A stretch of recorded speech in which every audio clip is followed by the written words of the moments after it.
Hello and welcome to another episode of ComfyUI for creative professionals.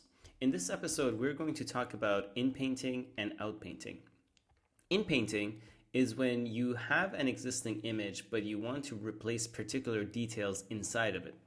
And outpainting is when you have an existing image and you want to grow it, so you add additional details outside of the image that you already have. To get started, I'm going to use this template picker that comes with ComfyUI, and I'm going to start with the outpainting workflow that is prepackaged. We're not going to actually use this one. We're going to see if we can improve it, but it's a good starting point. So this is the basic outpainting workflow. You don't have to worry about this warning because it has a particular model hard-coded that we don't have. I have gone ahead and preloaded this instance with a Inpainting checkpoint that we can use. This one is the Juggernaut Excel version 10 Inpaint. When you're doing inpainting or outpainting, you need to make sure that you always use Inpaint models because, like we talked about in previous episodes in this series, a typical image generation diffusion model, what it does is it takes a canvas full of noise and it basically seeks the textual description that you provided to it from amongst the noise. But when we're doing inpainting and outpainting, the situation is a little bit different because there's already an existing image, and whatever that the model seeks needs to kind of fit with the image that already exists. So the Inpaint models actually work internally, they work in a slightly different way than the standard diffusion models. And if you try to mismatch the model to the use case, you're not going to get good results. So here I have this Inpaint model that I'm going to use. And let me make sure that I select this model in my node. And you can see that this template already comes with some preloaded prompts. I'm going to get rid of that momentarily.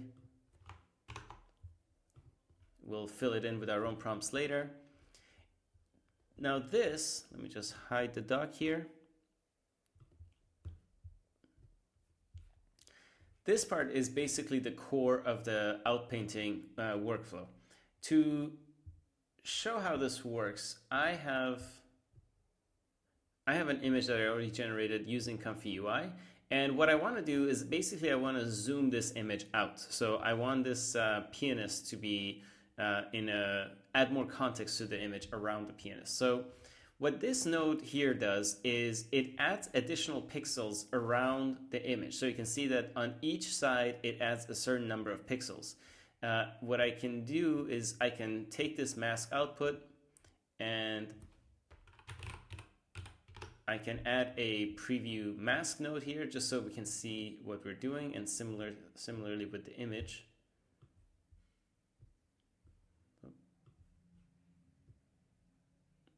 Preview image.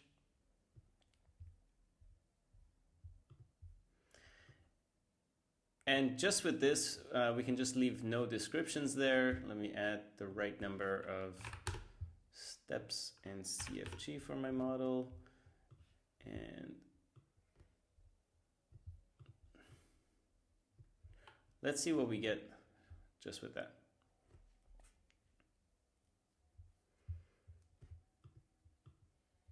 Our model is loading.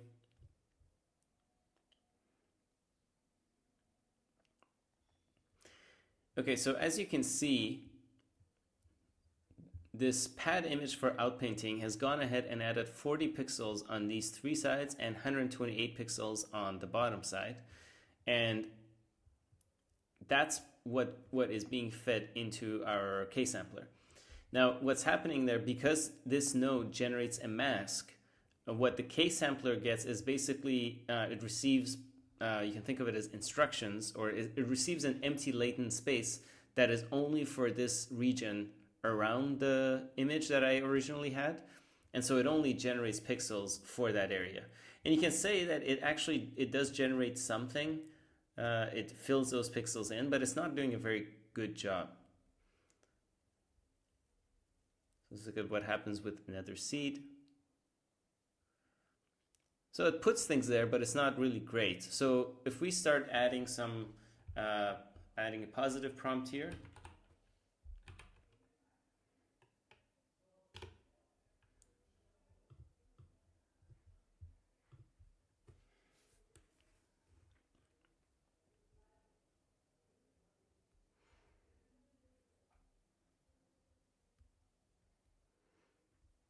We start getting a bit of a better result. So let me go ahead and add more pixels on all sides so we can see what happens when it starts adding more context.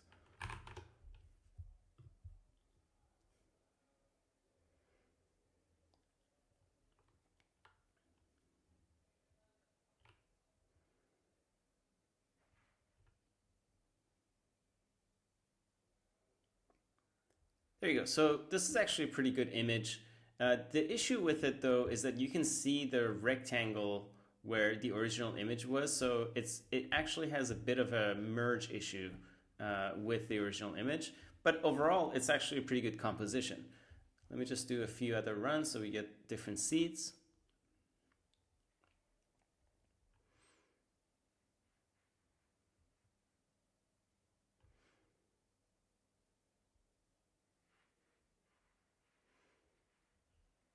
There you go. So you can see it's actually doing generally a pretty good job.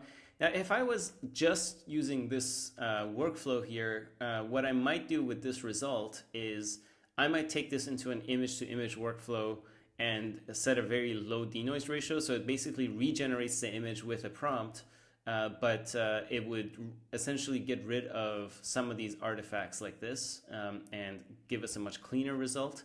That's one thing you can do. Another thing that I can do is play around with this feathering parameter. The feathering essentially controls how blurry the lines on this mask are, which sometimes improves the merging with the surrounding content. So let us try that.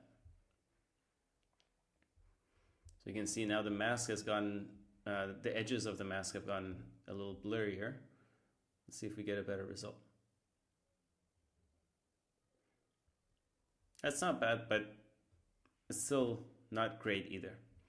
So there's a far better way that we can do outpainting, and it requires 2 additional nodes. So first thing that I'm going to do is I'm going to get rid of this VA encode for inpainting, and I'm going to get rid of the pad image for outpainting.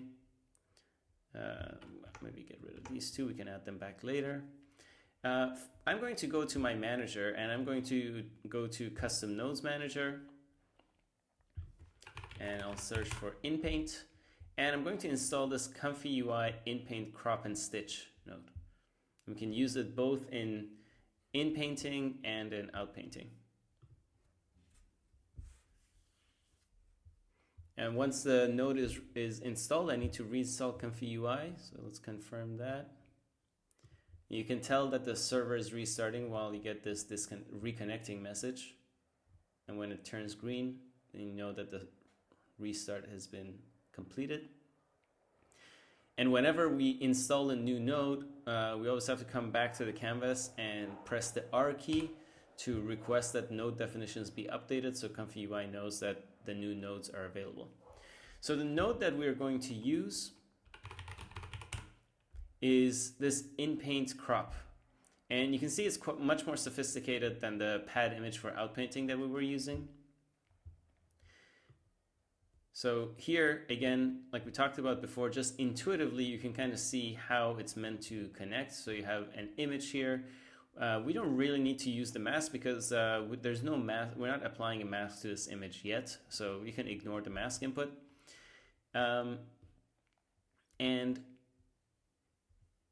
because we're doing outpainting, what you want to do is make sure you turn on the extend for outpainting. So this is similar to what we saw before with pad image for outpainting. Using these extend factors, you can add additional content around the image. So what I can do here is I can add a 20% increase at the top, 20% at the bottom, and let's say 50% on the side. And the beautiful thing about this image is, about this node, is that you can actually make it, even with these factors, you can make it constrained to a particular output file size. So I'm going to make this 1280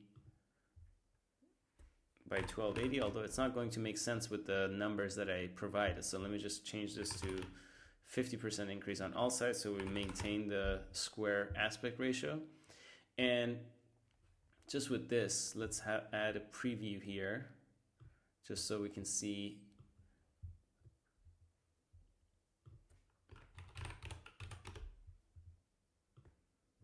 what we get.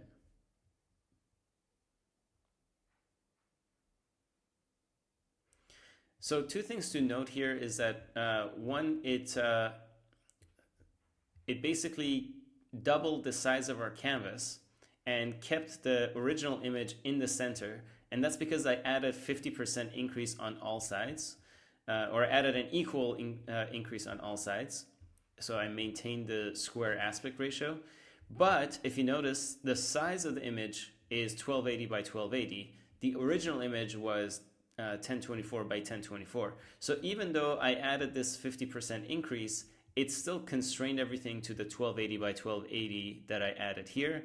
And similarly, the preview image that it generated, or the image that is coming out of it, is our original image with the empty areas around it kind of filled with these pixels that it has copied from the original image.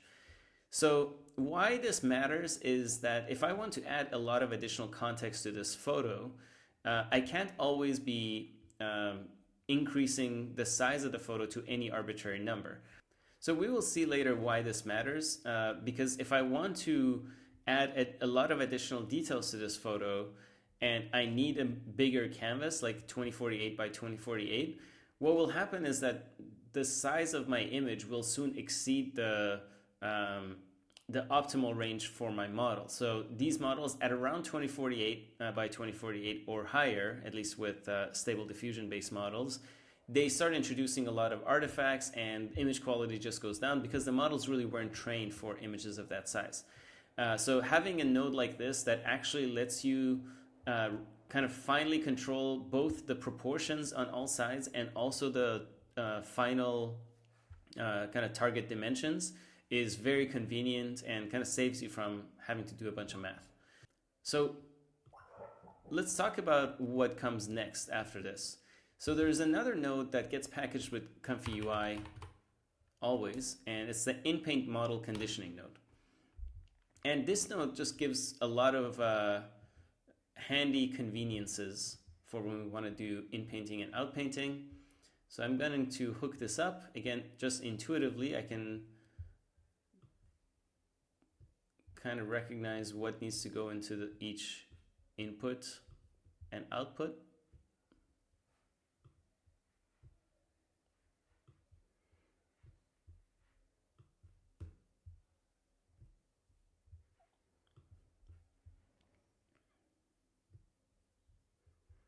And our latent also comes from this node.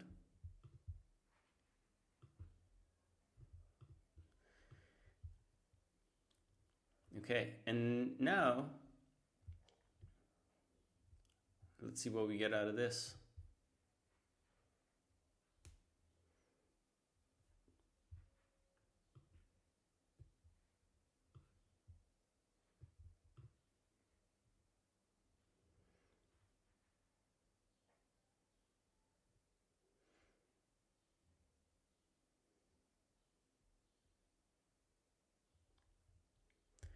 So you notice that the quality here is far better than what we were getting before. There is some issues with the legs down here, but in terms of the consistency of the image and kind of, you almost can't tell where the original image is anymore. So it's a much higher quality.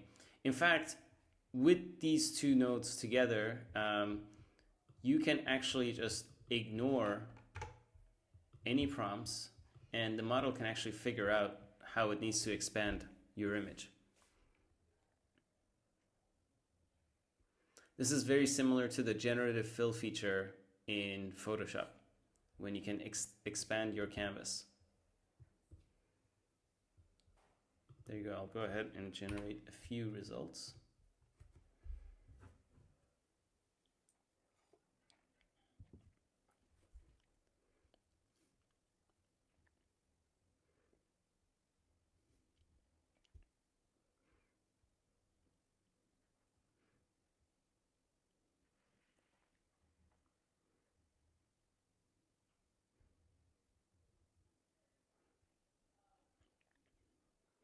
So another thing that you can do with a node like this when you're adding content on either side of the original image is you can use these factors to essentially control composition and move where your original image will be in the picture. So if I increase these factors and maybe reduce them on the other side,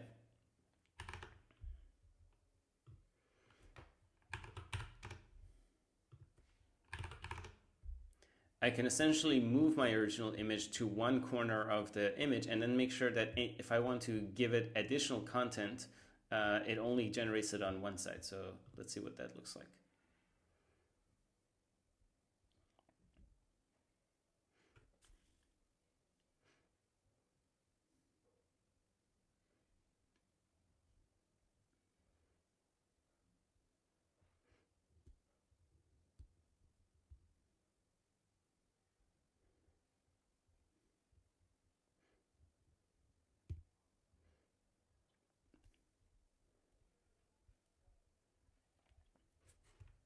Okay, so that gives me some control over the composition.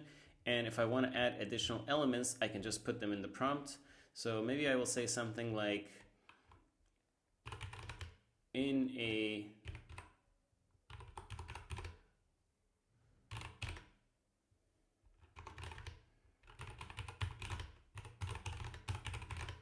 crowded bar, a pianist plays under a spotlight.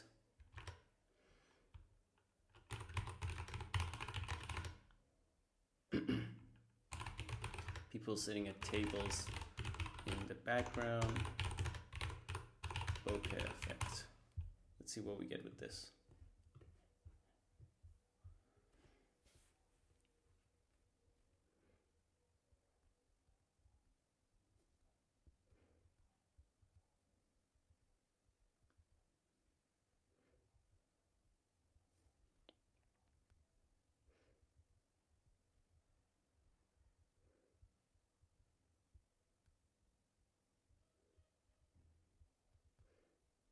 So that's more or less outpainting, and I think it works a lot better with these two nodes, with Inpaint model conditioning and the Inpaint crop node for convenience.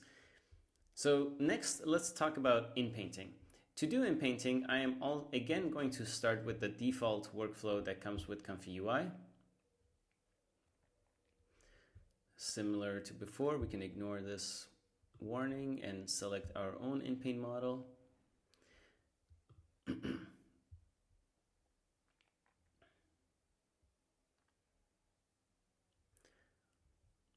And again, I'm going to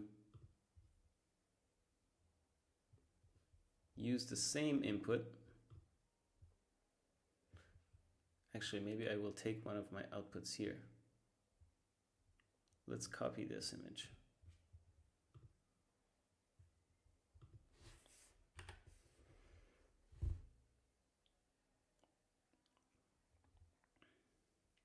So I have this image. And for inpainting, I want to make sure that I want to make the pianist wear a hat. So in order to do inpainting, I first need to select the area that I want the model to regenerate. So in this case, I'm going to right click and I'm going to say open in mask editor.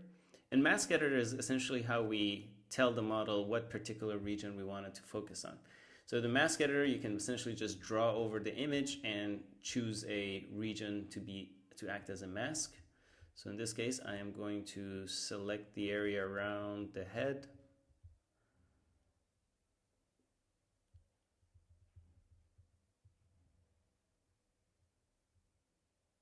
Where I want a hat to be. And I'm going to save the mask.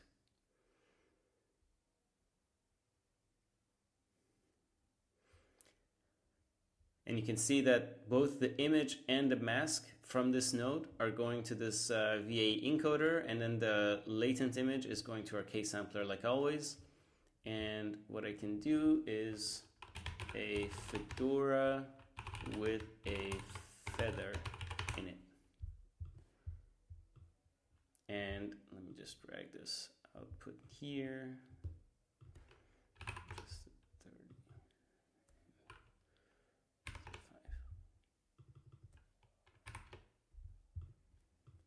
5. Okay. Let's see what we get.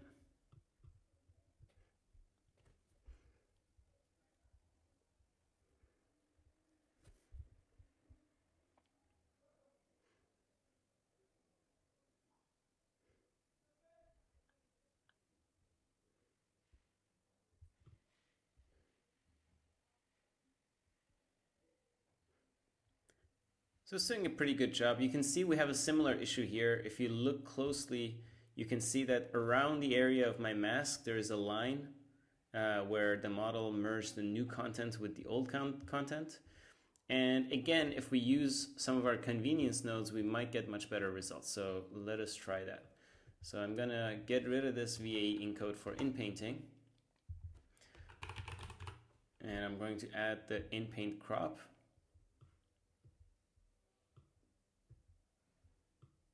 And add the mask.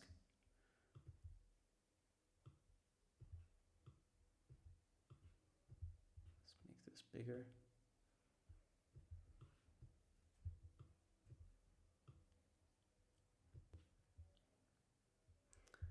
Here I'm going to add back my Inpaint model conditioning, just like before.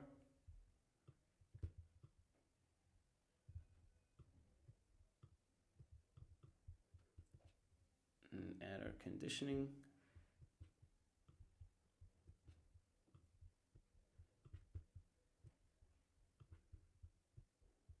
And our latent.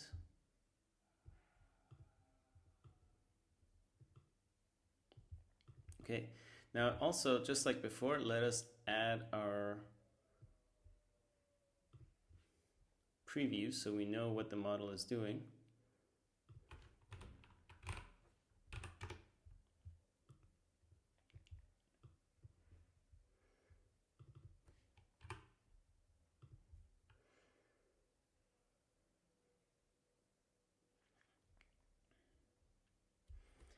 Okay, and now you see some of the magic with this Inpaint crop model, because what it does is it crops the image.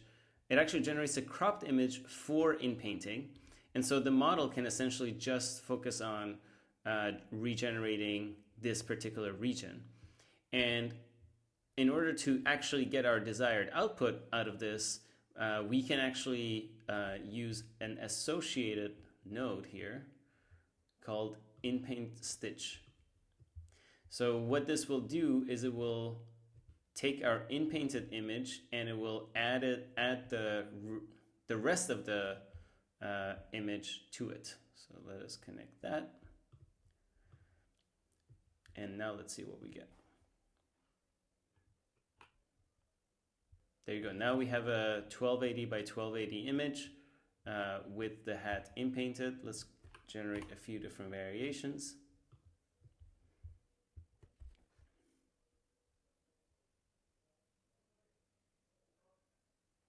There you go. And to basically get a better quality, you can play around with the mask size, the mask shape, and also your prompt, of course.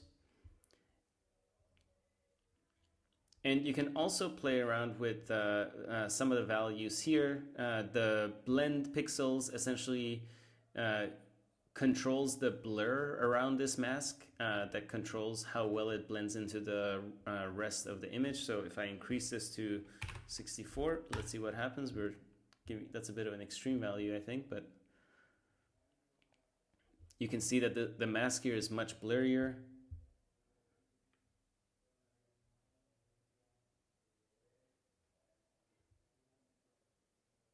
And I think the final result is also blurry, so we don't want to overdo this number.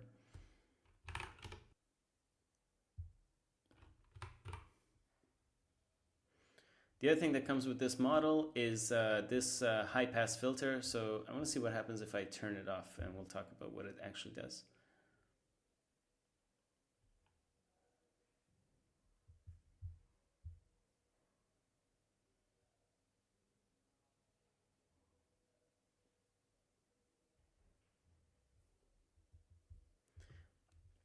It's actually hard to tell, But the high pass filter is another factor that's meant to smooth out the transition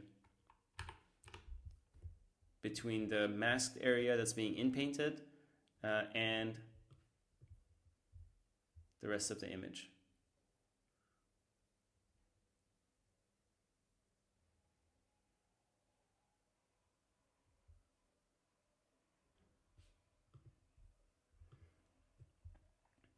And that's it, folks. That's a very quick introduction to inpainting and outpainting. And now you're ready to take that on. There's other ways that you can make these workflows more complicated. One of the cool ones would be adding a automatic mask generator. So there are something called the segmentation tools, where you can basically tell it to select the face of that it sees, or select a hat, or select a musical instrument, and then you can replace those, or it will automatically mask those so that you can inpaint them. So you can combine these with other tools to make them more complicated. But this is basically a very short and quick introduction to inpainting and outpainting, and hopefully you now have an idea of how these work. If you like this series, don't forget to like and subscribe. We will be continuing our journey with ComfyUI. Yeah, thanks for watching. Stay tuned.